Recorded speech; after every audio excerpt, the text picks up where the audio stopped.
الحمد لله نحمده ونستعينه ونستغفره ونؤمن به ونتوكل عليه ونعوذ بالله من شرور أنفسنا ومن سيئات أعمالنا من يهده الله فلا مضل له ومن يضلله فلا هادي له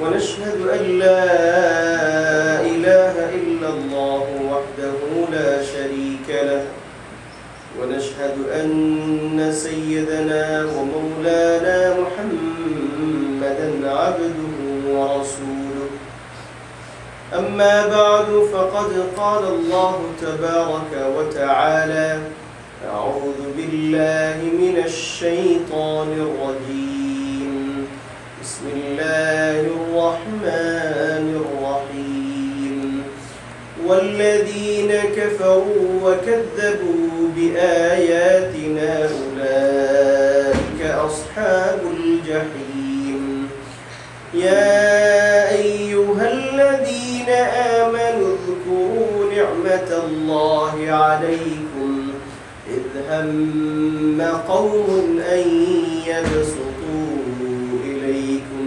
أيديهم فكف أيديهم عنكم واتقوا الله وعلى الله فليتوكل المؤمنون ولقد أخذ الله ميثاق بني إسرائيل وبعثنا منهم 12 نقيبا وقال الله إني معكم لئن أقمتم الصلاة وآتيتم الزكاة وآمنتم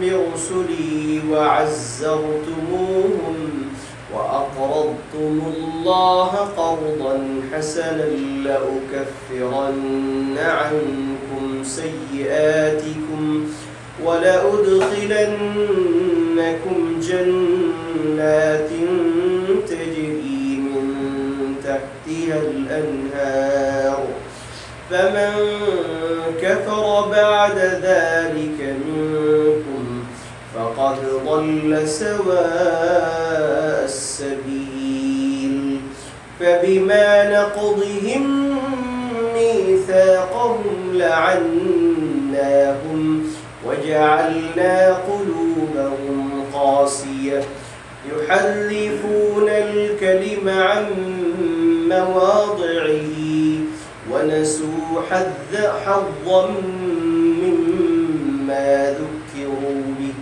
ولا تزال تطلع على خائنة منهم إلا قليلا منهم فاعف عنهم واصفح إن الله لا يحب المفسدين إن الله يحب المحسنين صدق اللہ العظیم. میرے محترم دوست اور بھائیو،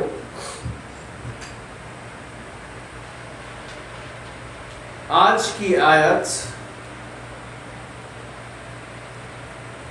اس میں اللہ سبحانہ و تعالی یہ فرماتے ہیں کہ والذین کفروا،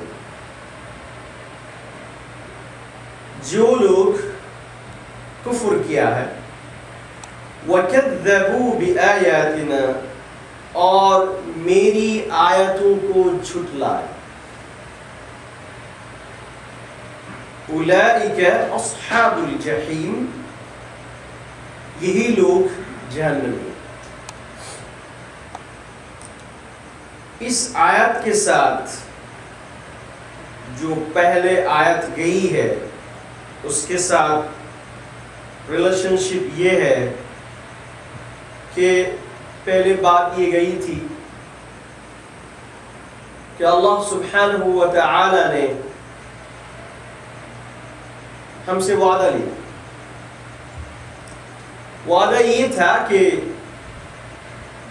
ہم ان کی عبادت کریں گے، ان کے احکام کے مطابق زندگی گزاریں گے، اور اب اللہ یہاں پہ فرماتے ہیں کہ جس نے میری شریعت کے مطابق زندگی نہیں گزاری بلکہ میری شریعت کو انکار کر دی، میرے دین کو انکار کر دیا، تو نمبر 1 اس نے تو کفری کیا۔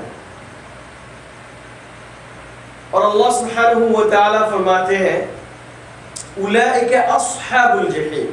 آپ کو معلوم ہے اصحاب کا مطلب کیا ہوتا ہے؟ صحابی سے اصحاب آیا نا، صحابی ساتھی، دوست۔ تو اللہ نے یہ نہیں کہا کہ اولئک اہل الجحیم، یہ جہنم والے ہیں۔ اللہ نے کہا ہے کہ جہنم کے ساتھی ہے۔ یہ مطلب کیا ہے؟ مطلب یہ ہوتا ہے کہ اگر کسی کے ساتھ دوستی ہو، کسی کے ساتھ محبت ہو، اور کسی کے ساتھ آپ کسی کا صحابی بن گیا، صاحب بن گیا، ساتھی بن گیا، دوست بن گیا، تو اس کا کیا ہوتا ہے؟ اس کا مطلب یہ ہوتا ہے کہ آدمی ہمیشہ اپنے دوست کے ساتھ ہمیشہ ہوتا ہے۔ آپ جب دیکھتے ہیں کبھی کبھی ایسا کیا بھائی آپ لوگوں کے ساتھ کیا ریلیشن شپ ہے؟ ہمیشہ جب بھی آپ ریسٹورنٹ میں آتے ہیں ساتھ میں ہوتے ہیں، اسٹور میں جاتے ہیں ہمیشہ ساتھ میں ہوتے ہیں، کیا بات ہے آپ لوگ؟ کیا ریلیشن شپ ہے آپ لوگوں کے ساتھ؟ کہ ہم دوست ہیں۔ اس کا مطلب یہ کہ دوست کا مطلب یہ ہوتا ہے کہ ہمیشہ ساتھ میں ہوتے ہیں، کھانے میں بھی ساتھ میں ہے، سونے میں بھی ساتھ میں ہے، مارکیٹ میں جب جاتے ہیں ساتھ میں ہوتے ہیں۔ تو علماء لکھتے ہیں اس آیت سے مطلب یہ ہوتا ہے کہ کافر ہمیشہ جہنم میں ہوں گے۔ جس آیت میں اللہ نے فرمایا کہ خالدین فیہا ابدا، کہ یہ ہمیشہ جہنم میں ہوں گے، تو اس آیت کا مطلب بھی وہی ہے کہ یہ ہمیشہ جہنم میں ہوں گے۔ اس لیے اللہ نے فرمایا کہ اولئک اصحاب الجحیم، یہ لوگ جہنم کے ساتھی ہیں، یہ جہنم میں ہمیشہ رہیں گے۔ اس لیے اللہ نے فرمایا کہ اولئک اصحاب الجحیم۔ تو اللہ کی جو شریعت ہے اس کو انکار کر دینا کفر ہے۔ بعض لوگ ایسے کہیں گے ہم نہیں مانتے یہ بات، آپ کی بات تو صحیح ہے لیکن ہم نہیں مانتے یہ بات۔ شریعت کی کوئی بات اگر آپ کے سامنے آئے تو آپ کے لیے اجازت نہیں ہے کہ آپ زبانی بھی یہ کہہ دیں کہ میں نہیں مانتا اس کو، نو، آپ کو پسند نہیں ہے، آپ کہہ دیں کہ نہیں آپ کی بات تو صحیح ہے لیکن ہم عمل نہیں کر سکیں گے، یہ الگ بات ہے۔ لیکن اگر آپ یہ کہہ دیں کہ نہیں ہم نہیں مانتے ہیں، تو اس کا مطلب یہ آپ اللہ کی شریعت کے ساتھ یا اللہ کا دین جو ہے اس کو آپ نے انکار کر دیا، اور اس سے انسان اسلام سے دور ہو جاتا ہے، اس کا ایمان ختم ہو جاتا ہے۔ چلو نے فرمایا اولئک اصحاب الجحیم، اور دیکھنے میں تو اچھا لگتا ہے ماشاءاللہ مسلمان ہے، نماز میں بھی آ رہا ہے، لیکن اس نے ایسی ایک بات کہہ دی جس کی وجہ سے اس کا ایمان چلا گیا۔ اب اگر کوئی آدمی ایمان بغیر نماز پڑھے، تلاوت کرے اور جو بھی کچھ کرے، یہ سارے کے سارے کوئی کام نہیں آئے کیونکہ اس کے ایمان نہیں ہے۔ اس لیے ہمیشہ بات کرنے کے وقت سوچ کے بات کریں، ایسے ہی آپ کچھ نہ کہہ دے جو شریعت کے سلسلے میں، شریعت کی بات جب آپ کے سامنے آتی ہے، ہو سکتا ہے کہ کسی کی انڈرسٹینڈنگ ڈفرنٹ ہے، لیکن جو بہت ساری چیزیں ایسی ہوتی ہے شریعت کی جو بالکل کھلی ہوئی ہے، اور اس میں کسی قسم کی یعنی شبہ، شک یا اس میں کسی قسم کی انڈرسٹینڈنگ میں کوئی فرق نہیں ہے۔ نبی اللہ کے نبی ہے اور یہ آخری نبی ہے، اس میں کسی قسم کی جو ہے شک نہیں ہے۔ اگر کوئی آدمی کہے کہ میں آخری نبی نہیں مانتا ہوں، ایمان گیا، کتاب کو نہیں مانتا، نماز کو نہیں مانتا، زکوٰۃ کو نہیں مانتا، کتاب کو نہیں مانتا، ایمان گیا کہ اس نے شریعت کا جو حکم ہے جو بالکل صاف ستھرا ہے، اس میں کسی قسم کا شک نہیں ہے، اس کو انکار کر دیا۔ اس نے تو اللہ نے فرمایا کہ یہ اولئک اصحاب الجحیم، یہ جہنم والے ہیں، یہ جہنم میں ہوں گے، دیکھنے میں جیسے لگے منافقین بھی تو ایسے ہی تھے نا، دیکھنے میں ماشاءاللہ بڑی داڑھی ہے، مسلمان ہے، مسجد میں آ رہے ہیں، نماز پڑھ رہے ہیں اللہ کے نبی کے ساتھ، اور اللہ کے نبی کے پیچھے نماز پڑھ رہا ہے، جاننا نہیں ہے بشر المنافقین بأن لهم عذابا علیما. اللہ نے فرمایا ان المنافقین فی الدرک الاسفل من النار، بالکل جہنم کی جو آخری ٹھکانہ ہے اس میں ان کی جگہ ہے. دیکھنے میں تو اچھا ہے. تو اس لیے ایمان ایسی ایک چیز ہوتی ہے جو انسان کبھی کبھی اس کو کھو بیٹھ سکتے ہیں، اس لیے بہت خیال رکھنا، ہر بات کہنے سے پہلے سوچ کے بولیں، سوچ کے کہیں. پھر اللہ فرماتے ہیں یا ایھا الذین آمنوا، اے ایمان والے، اذکروا نعمت اللہ علیکم، تم اللہ کی نعمت کو یاد کرو جو تم پر ہے. اللہ کی طرف سے بڑی نعمت ہے تمہارے اوپر، جان بھی اللہ کی نعمت ہے، مال بھی اللہ کی نعمت ہے، صحت بھی اللہ کی نعمت ہے، ہر چیز اللہ کی نعمت ہے. تو یہ نعمتوں کو یاد کرو.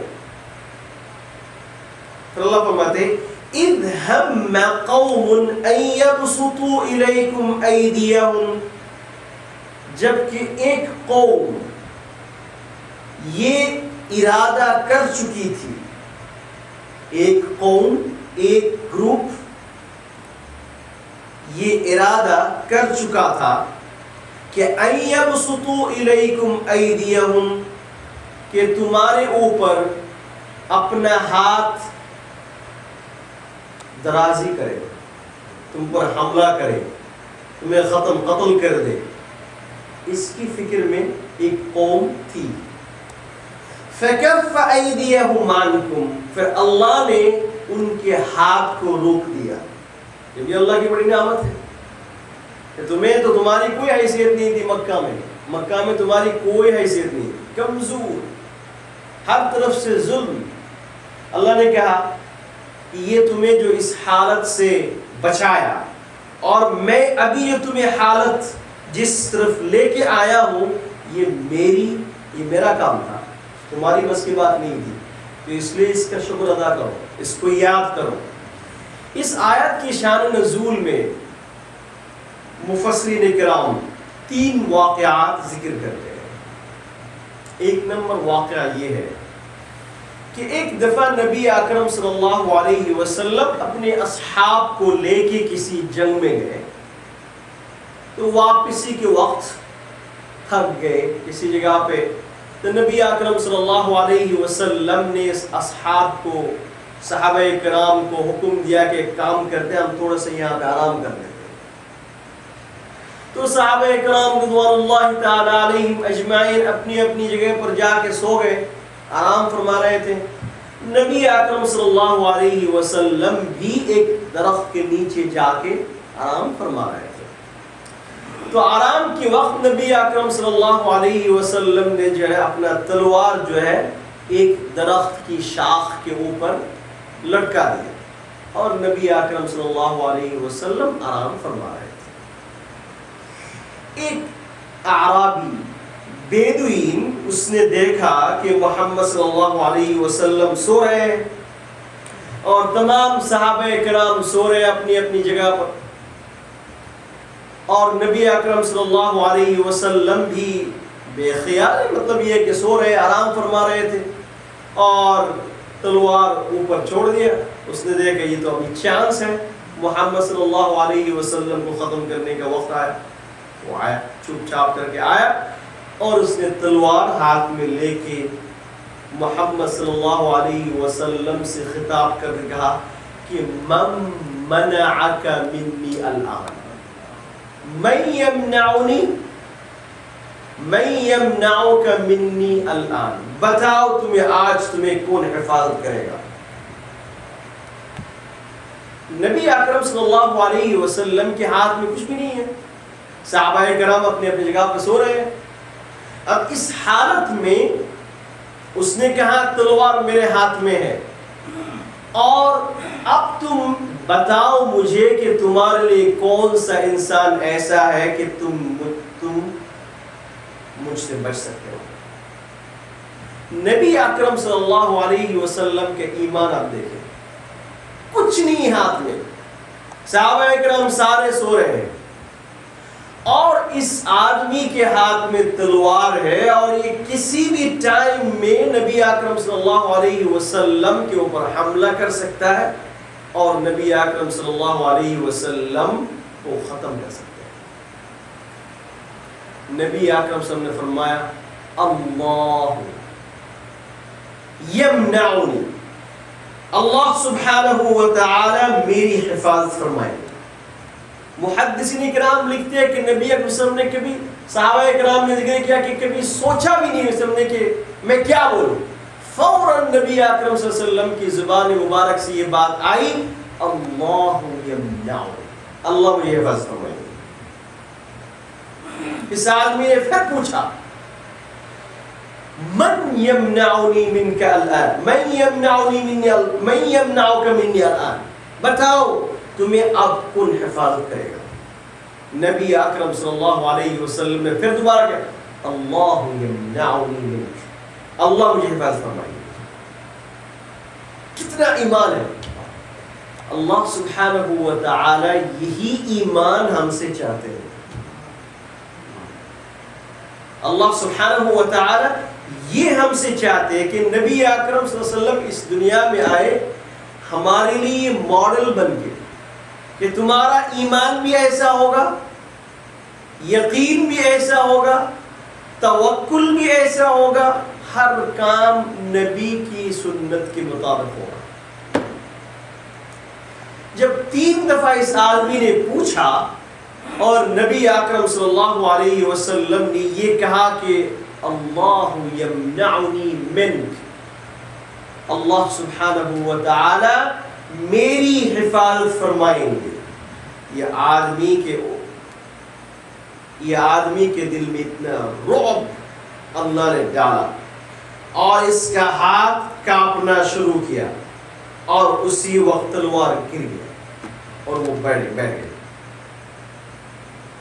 نبی اکرم صلی اللہ علیہ وسلم نے صحابہ کرام کو بلایا کہ یہاں سب آئے دوڑ بھاگ کے، یا رسول اللہ کیا ہو؟ تو نبی علیہ السلام نے کہا کہ یہ آدمی مجھے قتل کرنے کے لیے آیا تھا. وہ بیٹھا ہے رسول اللہ علیہ وسلم کے بازو میں اور نبی اکرم صلی اللہ علیہ وسلم نے کہا کہ میں نے اس کو معاف کر دیا، میں نے معاف کر دیا، تم بھی معاف کر دو اس کو.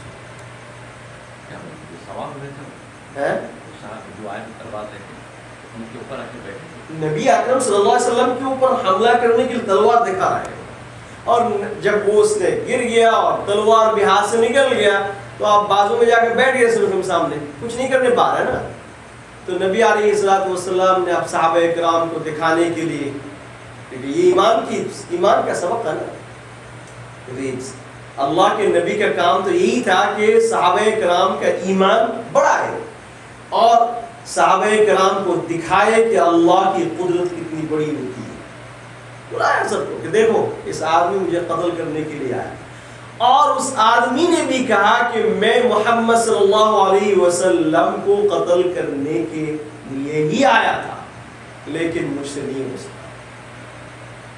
وجہ کیا ہے کہ اللہ کی قدرت. جب انسان اللہ کے اوپر اس قسم کا توکل اور یقین کرتا ہے تو اللہ سبحانہ و تعالی اس کی حفاظت ایسے کرتے ہیں. وہ آپ کو معلوم ہے نبی اکرم صلی اللہ علیہ وسلم کا غار ثور کا واقعہ ہے، اللہ نے قرآن شریف میں سورہ طور میں بیان فرمایا. اللہ نے بیان فرمایا سورہ توبہ میں کہ ابو بکر صدیق رضی اللہ تعالی عنہ نے کہا کہ یا رسول اللہ اب تو گئے ہم لوگ، اب گئے، سامنے نظر آ رہا ہے سب کچھ، دشمن یہاں پہ ہے اور آلریڈی اعلان ہو چکی ہے کہ جو بھی محمد صلی اللہ علیہ وسلم کا سر مبارک لے کے آئے گا اس کو 100 اونٹ ہم دیں گے. بیان ہو چکا ہے، اعلان ہو چکی ہے. اور یاد دیکھیں ایمان، نبی کا ایمان اور امت کی جو ایمان اس میں کتنا فرق ہوتا ہے. اب وہ بولنے کہ یا رسول اللہ اب تو گئے، اب کون ہمیں بچائیں گے؟ فوراً نبی اکرم صلی اللہ علیہ وسلم کی زبان مبارک میں یہ بات آئی، ان اللہ معنا، ان اللہ فرمایا کہ ان ورڈ استعمال کیا کہ بے شک بالضرور اللہ سبحانہ و تعالی ہمارے ساتھ میں ہے. صرف اللہ کی مدد نہیں ہے، اللہ ہمارے ساتھ میں ہے. تم کیا سوچتے ہو؟ موسیٰ علیہ السلام کو واقعہ، پیچھے سے لشکر آ رہا ہے، پیچھے سے لشکر آ رہا ہے، اور بالکل سامنے سمندر، سامنے سمندر. ظاہری اعتبار سے کوئی بھی انسان یہ سوچ بھی نہیں سکتا کہ اب میری جان بچے. یہی تو ایمان ہے. اللہ اور اللہ کے نبی ہمیں یہی سکھانا چاہتے ہیں، تمہارا یقین ایسا ہونا چاہیے، ظاہر پر کوئی یقین نہیں ہونا چاہیے، یقین ہوگا اللہ پر. اور نہیں، سامنے سمندر اور پیچھے سے لشکر آ رہا ہے، اور وہ بھی کس کا لشکر؟ فرعون، اس زمانہ کا رب، جس نے اپنے آپ کو کہا کہ میں رب ہوں، میں اللہ ہوں، میں سب کچھ کرتا ہوں. اتنا بڑا جبار، اتنا بڑا ظالم پیچھے سے آ رہا ہے، سامنے سمندر، بے فکر، کوئی فکر نہیں ہے. اس نے کہا کہ اللہ مجھے ایسا پاس کرنا ہے، فکر نہ کرے. اور بنی اسرائیل کو معلوم ہے کیسے تنگ کر رہے تھے، اب کیا ہوگا موسیٰ بتاؤ کیا کریں گے ہم لوگ، اب تو ختم ہونے والے ہیں. مت سوچو، اللہ میں حفاظت فرمائے.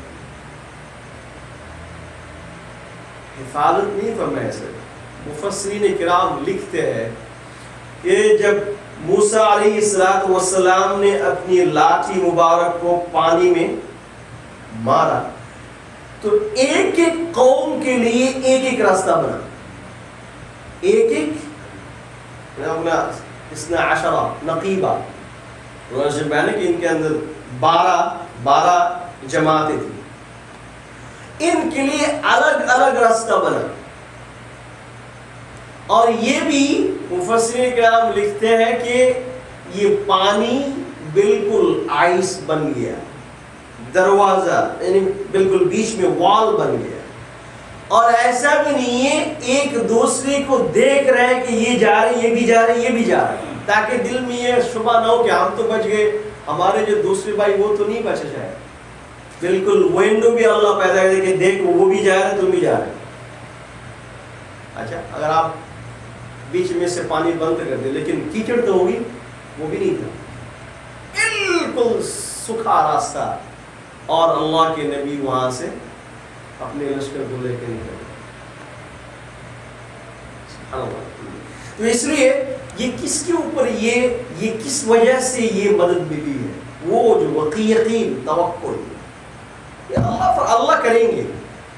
کیسے کریں گے کچھ معلوم نہیں. اللہ کا حساب کتاب الگ ہوتا ہے، اللہ کا حساب کتاب بالکل الگ ہے کہ ہماری سوچ وہاں تک کبھی بھی نہیں جا سکتی، کبھی بھی نہیں جا سکتی. تو اس لیے ابو بکر صدیق رضی اللہ تعالیٰ عنہ نے جب یہ کہا کہ ہم پکڑے گئے یا رسول اللہ، اللہ نے فرمایا، نبی صلی اللہ علیہ وسلم میں، ان اللہ معنا، اللہ سبحانہ و تعالی ہمارے ساتھ میں ہے، اللہ حفاظت فرمائے. تو آپ کو معلوم ہے کس طریقے سے فرمایا اللہ سبحانہ، یہ ہے اللہ کی قدرت، اللہ کی طاقت. تو اس وقت یہ تو ایک واقعہ تھا نبی اکرم صلی اللہ علیہ وسلم کے بارے میں کہ یہ آدمی آیا اور نبی اکرم صلی اللہ علیہ وسلم کو قتل کرنے کی کوشش کی. نبی علیہ السلام نے کہہ دیا کہ اللہ میری حفاظت فرمائے کہ اللہ نے حفاظت فرمایا.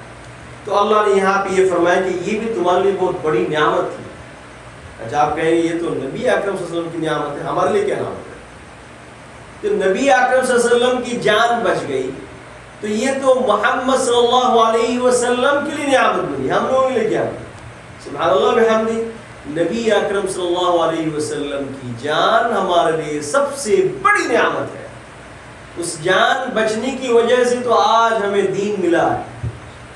تو اس لیے نبی اکرم صلی اللہ علیہ وسلم کی جان جو بچ گئی تھی، اللہ سبحانہ فرماتے ہیں کہ اذکروا نعمت اللہ، اس نعمت کو یاد کرو. کیسے نعمت کو یاد کریں گے؟ جس نبی جان بچا کے تم تک پہنچے اور تمہیں شریعت دی، اس شریعت پر عمل کرو، اس دین پر عمل کرو، اس سنت پر عمل کرو. یہ ہے اللہ کی نعمت کا قدر کرنا، یاد کرنا. ایک اور واقعہ آیا کہ نبی اکرم صلی اللہ علیہ وسلم ایک دفعہ ایک یہودی لیڈر کے گھر پہ گئے کچھ بات چیت کرنے کے لیے، اور کچھ ایشو آیا تھا. ایک صحابی نے جو ہے اس یہودیوں کی ایک جماعت کے ایک ساتھی کو قتل کر دیا. اس کی وجہ یہ تھی کہ صحابی کو معلوم نہیں تھا کہ یہ آدمی کسی غلطی کی وجہ سے کچھ قتل ہو گیا. تو نبی اکرم اور وہ آدمی جو آدمی قتل ہوا تھا اس کے بارے میں نبی اکرم صلی اللہ علیہ وسلم کے ساتھ کچھ وعدہ ہوا تھا کہ ہم قتل نہیں کریں گے، لیکن صحابی جو ہے بائی مسٹیک اس کو قتل کر دیا. تو نبی علیہ السلام نے آ کے ان سے کہا کہ دیکھو یہ تمہارے آپس میں ہمارے آپس میں ایک وعدہ ہوا تھا، یہ ہم سے غلطی ہو گئی ہے، لیکن ہم اس کی تمہیں جو ہے ودیت یا جو بھی ہو ہم تمہیں دے دیں گے. تو اس بات چیت کرنے کے لیے اس کے گھر پہ آیا. تو اس نے کہا کہ چلے محمد بیٹھتے ہیں. تو ابو بکر بھی گئے، حضرت عمر رضی اللہ عنہ بھی گئے، عثمان بھی گئے، ساتھ میں گئے ایک ساتھ بات چیت کرنے کے لیے. تو اس نے جو ہے نبی اکرم صلی اللہ علیہ وسلم سے کہا کہ آپ ایک وال کے سائڈ میں کہا کہ آپ یہاں پہ بیٹھے اور آپ کے ہم کے لیے کھانا پینا ہم سب کچھ تیار کرتے، کھانا کھائیں گے پھر بات چیت کریں گے. لیکن ان کا پلان یہ تھا، اس نے جو ہے کسی اور کو یہ بتا دیا کہ جب محمد صلی اللہ علیہ وسلم یہاں پہ بیٹھیں گے بات چیت کرنے کے لیے کہ تم چھت پر جانا اور وہاں سے ایک بڑا پتھر نبی کے سر پہ چھوڑ دینا تاکہ یہاں پہ نبی اکرم صلی اللہ علیہ وسلم کا قتل ہو. اسی وقت نبی اکرم صلی اللہ علیہ وسلم نے جبریل علیہ السلام کو بھیجا کہ آپ جائیے، آپ بتائیے کہ ان کے بارے میں یہ پلاننگ چل رہی ہے. تو نبی اکرم صلی اللہ علیہ وسلم پھر وہاں سے جلدی سے وہاں سے نکل گئے. اور اللہ نے فرمایا کہ اذکروا نعمت اللہ، تمہیں کچھ پتہ نہیں تھا، نہ عمر کو پتا تھا، نہ ابو بکر کو پتا تھا، نہ عثمان کو پتا تھا. تمہیں تو یہ سارے تمہارے دوست ہیں، کسی کو کچھ نہیں پتا تھا، لیکن میرے کو پتا تھا کہ کیا پلاننگ ہو رہی ہے اور میں نے تمہیں بچایا اور اس نعمت بھی یاد ہے. یا ایھا الذین آمنوا اذکروا نعمت اللہ علیکم اذ ہم قوم ان یبسطوا، اذ ہم جبکہ ایک قوم تمہارے لیے پلاننگ کی، ان یبسطوا الیکم ایدیہم کہ تمہارے اوپر ہاتھ درازی کرے، تمہیں قتل کرے. فکف ایدیہم عنکم، پھر میں نے اس ہاتھ کو روکا، اس پلاننگ کو میں نے سٹاپ کیا. یہ تو میرا کام تھا. اس نعمت کا شکر ادا کرو، اس کو یاد کرو، اللہ کو یاد کرو. اللہ فرماتے ہیں واتقوا اللہ. کیسے اللہ کو یاد کریں گے؟ اللہ فرماتے ہیں کہ اللہ کا خوف دل کے اندر پیدا کرو. اس لیے ابن کثیر رحمہ اللہ نے فرمایا کہ تقوی کا مطلب یہ ہوتا ہے ان یذکر ولا ینسیٰ. تقوی کا مطلب یہ ہوتا ہے کہ ہمیشہ ہمیشہ اللہ کو یاد کرو اور اللہ کو کبھی مت بھولو. یہ تقوی. وَأَن يَشْكُرَ وَلَا يُكْفَرُ، اور اللہ کی طرف سے جو نعمتیں تمہیں ملی ہے اس کا شکر ادا کرو، اس کا کبھی بھی ناشکری کرو. تو یہ نعمت جو یاد کرنا ہے یا نعمت کی یاد جو ہمارے اندر ہونی چاہیے، اس کا مطلب یہ ہے۔ اللہ فرماتے ہیں واتقوا اللہ، اللہ سے ڈرو۔ اللہ فرماتے ہیں وعلی اللہ فلیتوکل المؤمنون، اور مومن کو یہ چاہیے کہ یہ ہمیشہ اور ہمیشہ اللہ کے اوپر توکل کرے۔ وعلی اللہ فلیتوکل المؤمنون، اللہ نے صرف یہ نہیں کہا کہ محمد صلی اللہ علیہ وسلم کو توکل اللہ کے اوپر ہونا چاہیے، نو، فلیتوکل المؤمنون۔ جو آدمی یہ دعویٰ کرتا ہے کہ میرے اندر ایمان ہے اور میں مومن ہوں، اس کے لیے چاہیے کہ وہ ہمیشہ ہمیشہ اللہ کے اوپر توکل کرے، اور کسی کو توکل نہیں۔ وجہ کیا ہے کہ جب انسان اس طریقہ سے توکل کرتا ہے تو پھر اللہ سبحانہ و تعالی کی طرف سے مدد ایسی آتی ہے۔ یہ ایزی نہیں ہے، یہ اتنا آسان نہیں ہے۔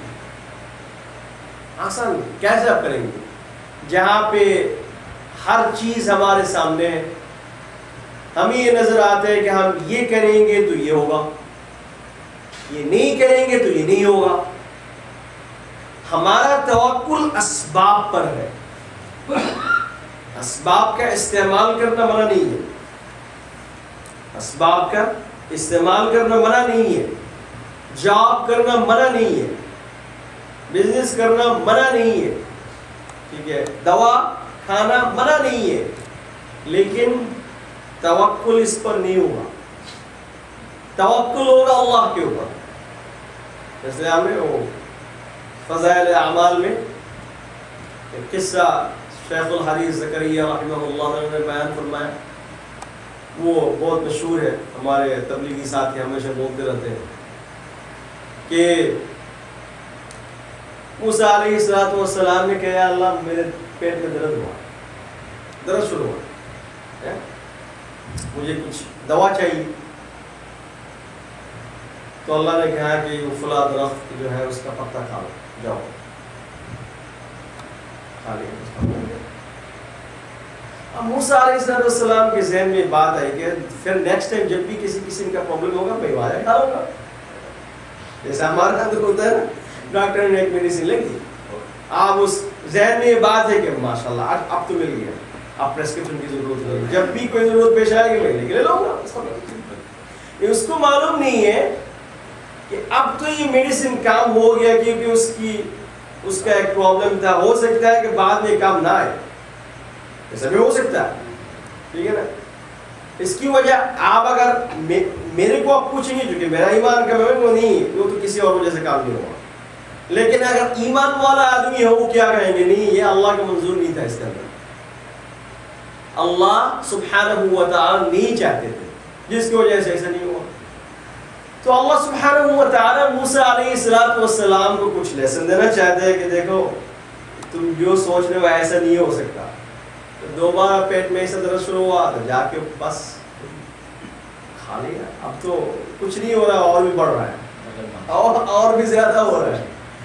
تو موسیٰ علیہ السلام نے کہا کہ یا اللہ کیا بات ہے، ایک ہی چیز میں نے پہلی دفعہ کھائی تو کام آیا، اب تو کچھ نہیں آیا۔ کہتے کہ دیکھو اس کے اندر کچھ بھی نہیں ہے، یہ تو میرا حکم ہے، اس وقت اس کے اندر حکم تھا، اب میرا حکم نہیں اس کے اندر، اس لیے نہیں ہوا۔ آگ فائر اس کا کام کیا ہوتا ہے جلا دینا، چاہے وہ مسلمان ہو، چاہے وہ ہندو ہو، چاہے کافر ہو، ہاتھ اپنے ڈال دیا اسی وقت جلا دے، یہ اس کا کام ہے، یہ اس کی خاصیت ہے۔ ابراہیم علیہ السلام کی قوم جو ہے نا اتنی بڑی آگ جلائی، اتنی بڑی آگ جلائی، اور سب نے مل کر یہ کچھ، نمرود نے کہا کہ آج اس کو جلا دیں گے، آج اس کو جلا دیں گے۔ اور ابراہیم علیہ السلام نے بھی دیکھا سبحان اللہ اتنی بڑی آگ ہے، قلنا یا نار کونی بردا وسلاما علی ابراہیم، یہ تو خاصیت ہے کہ جب بھی آپ کے ہاتھ میں یا بدن میں کپڑے میں آگ لگے گی جلا دے گی، یہ اس کی خصوصیت ہے، خاصیت ہے، پاور ہے، یہ قدرت ہے اس کے اندر یہ. لیکن نمرود کو یہ پتہ نہیں تھا کہ اس کے اندر ایک اور چیز بھی ہوتی ہے. وہ کیا ہے؟ اللہ کا حکم. اللہ نے کہا قلنا، ہم نے کہا، ہم نے حکم دیا کس کو؟ آگ کو. یا نار، اے آگ سن میری بات سن، تو میری مخلوق ہے. کونی بردن وسلاما علی ابراہیم، بالکل ٹھنڈا بن جائے. اور اللہ نے ایک ورڈ اور ملایا، وسلاما، بہت زیادہ ٹھنڈا نہیں ہونا، بہت زیادہ ٹھنڈا نہیں ہونا تو میرے نبی کی تکلیف ہوگی. سلامن، بالکل ایسا بنو، ایسا بنو جیسے کہ میرے نبی کے لیے ایک آرام کی جگہ بن جائے. قلنا یا نار کونی بردا وسلاما علی ابراہیم. یہ اللہ کا کام، یہ اللہ کا کام ہے. اور یہ کام، یہ بات جس کے دل کے اندر بیٹھ گئی، جیسے ابراہیم علیہ السلام کے دل کے اندر بیٹھ گئی تھی، موسیٰ علیہ السلام کے دل کے اندر یہ بات بیٹھ گئی تھی، نبی اکرم صلی اللہ علیہ وسلم کے دل کے اندر یہ بات بیٹھ گئی تھی، صحابہ کرام کے دل کے اندر یہ بات بیٹھ گئی تھی، کامیاب ہو گئے. دنیا کی کوئی طاقت، دنیا کی کوئی طاقت ان کو ختم نہیں کر سکتی. اور جیسے ہمارے دلوں کے اندر سے وہ بات نکل گئی، اب سارا پرابلم شروع ہو گیا. تو اللہ فرماتے ہیں وَعَلَى اللَّهِ فَلْيَتَوَكَّلِ الْمُؤْمِنُونَ. مومن کو چاہیے کہ وہ ہمیشہ ہمیشہ اللہ سبحانہ و تعالی کے اوپر توکل کرے. فیصلہ اللہ کرے گا. اللہ فرماتے ہیں وَلَقَدْ أَخَذَ اللَّهُ مِيثَاقَ بَنِي إِسْرَائِيلَ وَبَعَثْنَا مِنْهُمُ 12 نَقِيبًا. اللہ فرماتے ہیں کہ اللہ سبحانہ و تعالی نے بنی اسرائیل سے معاہدہ کیا، عہد لیا. وَبَعَثْنَا مِنْهُمُ 12 نَقِيبًا. اب یہاں پہ بنی اسرائیل کی بات اس لیے آئی ہے، اللہ ہی کہنا چاہتے ہیں کہ دیکھو یہ اللہ کا اصول ہے. اللہ نے تم سے وعدہ لیا، معاہدہ کیا ہے.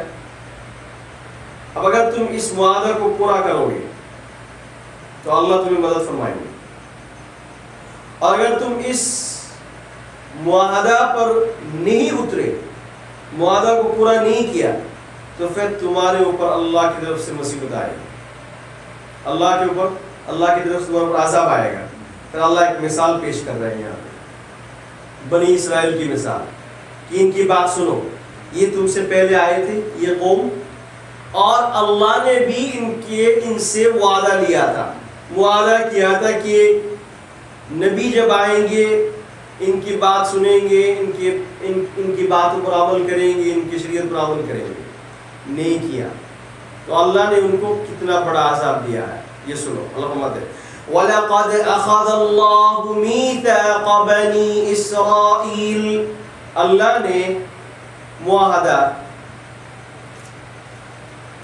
کیا بنی اسرائیل کے ساتھ.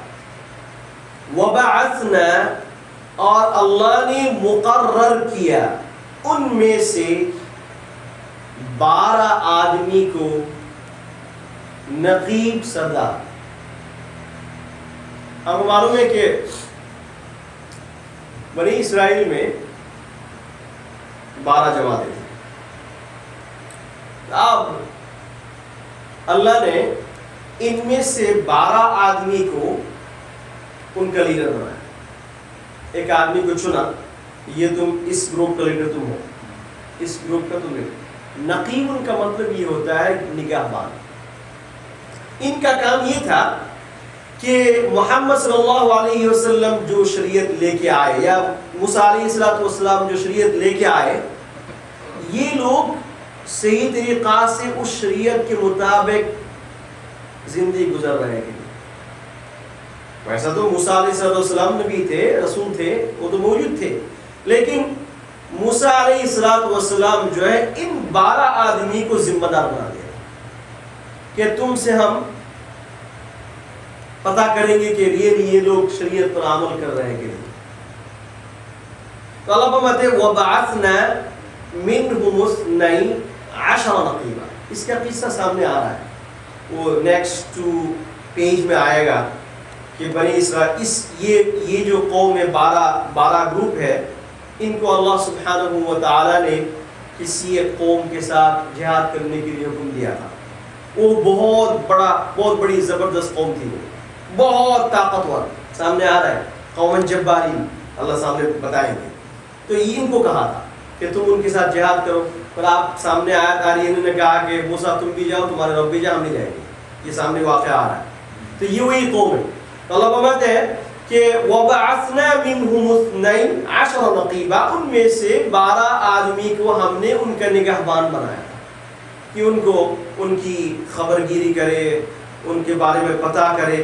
نقیب کا مطلب صرف یہ نہیں ہوتا کہ یہ نگہبان، بلکہ مطلب یہ ہوتا ہے کہ ہمیشہ خبر رکھیں کہ یہ لوگ کیا کر رہے ہیں. اس کو کہتے ہیں نقیب. تفتیش کرنا، کسی کے بارے میں پتہ کرنا، جو آدمی پتہ کرتا ہے اس کو کہتے ہیں نقیب. تو ان کا کام یہ تھا کہ یہ تمام گروپس جو ہے وہاں پہ تھے، ان کے بارے میں پتہ کریں. تو اللہ نے فرمایا، تو میں نے چننے کے بعد وقال اللہ، اللہ نے کہا کہ انی معکم، انی معکم، میں تمہارے ساتھ میں ہوں. سبحان اللہ. اللہ نے کہا کہ یہ قوم، یہ بنی اسرائیل کی جو جماعت ہے، ان کو ہم نے چنا ہے، اور اللہ نے یہ کہا کہ تمہارے ساتھ میں میں ہوں. مطلب یہ کہ میری مدد تمہارے ساتھ ہمیشہ ہوگی. اس کنڈیشن کے ساتھ اللہ فرماتے ہیں لَإِنْ أَقَمْتُمُ الصَّلَاةَ، اگر تم صحیح طریقہ سے نماز ادا کرو گے. ایک نمبر کنڈیشن. وَآتَيْتُمُ الزَّكَاةَ، اور اسی طریقہ سے اگر تم اپنی زکات ادا کرو گے. اس سے ایک بات تو یہ پتہ لگتا ہے کہ ان کے یہاں بھی نماز ایک عبادت تھی، اور زکوٰۃ بھی ایک عبادت تھی. یہ بات الگ ہے کہ کیسے پڑھتے تھے، وہ الگ بات ہے، لیکن نماز یہ ایک اتنی بڑی عبادت ہے کہ یہ بنی اسرائیل کو بھی اللہ نے عبادت کا حکم دیا. اللہ نے کہا کہ میں تمہارے ساتھ میں ہوں گا اگر تمہارے اندر یہ عبادت ہے، اگر تم اس پر عمل کرو گے. لَإِنْ أَقَمْتُمُ الصَّلَاةَ وَآتَيْتُمُ الزَّكَاةَ وَآمَنْتُمْ، اور اگر تم ایمان لاتے ہو. عجیب اور غریب بات ہے، ایمان تو سب سے پہلے ہوتا ہے. ایمان کی بات تو سب سے پہلے ہونی چاہیے. اللہ نے پہلے کہا کہ نماز پڑھو، زکوٰۃ دو، پھر ایمان لاؤ. اس لیے قرآن شریف کا سمجھنا بہت مشکل، اتنا ایزی نہیں ہے.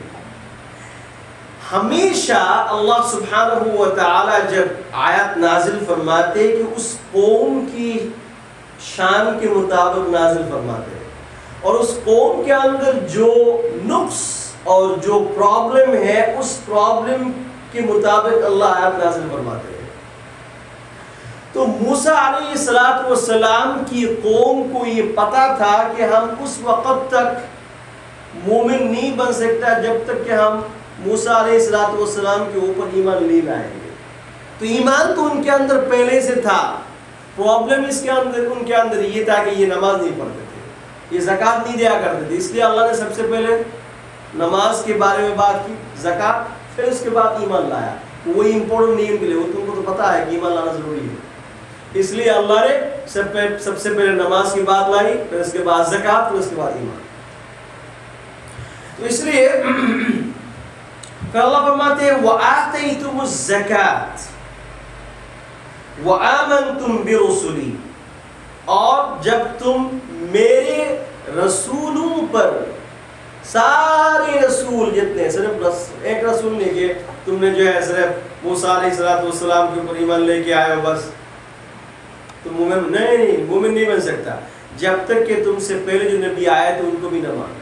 تو اللہ نے فرمایا وَآمَنْتُمْ بِرُسُلِي، جب تک کہ تم میرے دوسرے رسولوں پر تم ایمان لے کے آئے۔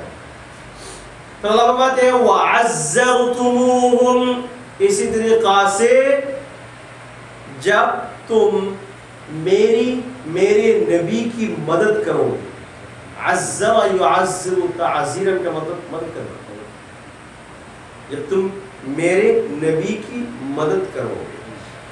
پھر اللہ فرماتے ہیں وَأَقْرَضْتُمُ اللَّهَ قَرْضًا حَسَنًا، اور اسی طریقہ سے اگر تم اللہ کو قرض حسنہ دو گے۔